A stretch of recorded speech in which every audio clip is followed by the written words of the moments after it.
শীতের সকালটা কিন্তু বেশ ভালো লাগে, কি সুন্দর ঠান্ডা ঠান্ডা হাওয়া দিচ্ছে বাইরে।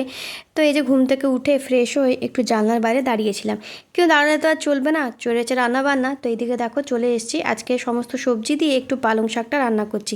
আগের দিন রাতেই এরকম শাক থাকলে আমি কেটে রেখে দিই, সকালে তাড়াহুড়োতে আর সময় হয় না। এদিকে ভাতটাও বসিয়ে দিয়েছি, আর সাথে করব কিন্তু এখানে একটু আলু পোস্ত।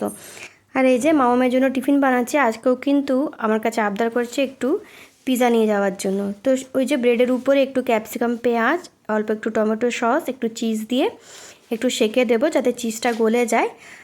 তো ব্যাস রেডি হয়ে গেছে। আর একটু অরিগানো কিন্তু ছড়িয়ে দিয়েছি। সবজিগুলোকে আমি হালকা করে একটু ভেজে নিয়েছি বাটার দিয়ে, নাহলে একটু কাঁচা থাকবে। তো এদিকে দেখো ম্যাডামের টিফিন রেডি হয়ে গেছে, এখন ওকে স্কুলের জন্য তৈরি করে দেবো।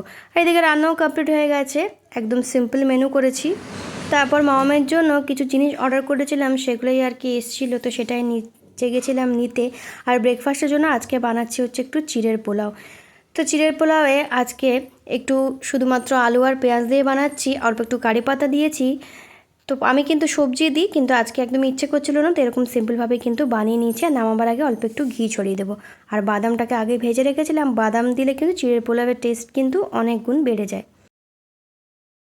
তারপর স্নান সেরে এই যে বেরিয়ে পড়েছি মামামকে স্কুল থেকে নিয়ে আসার জন্য।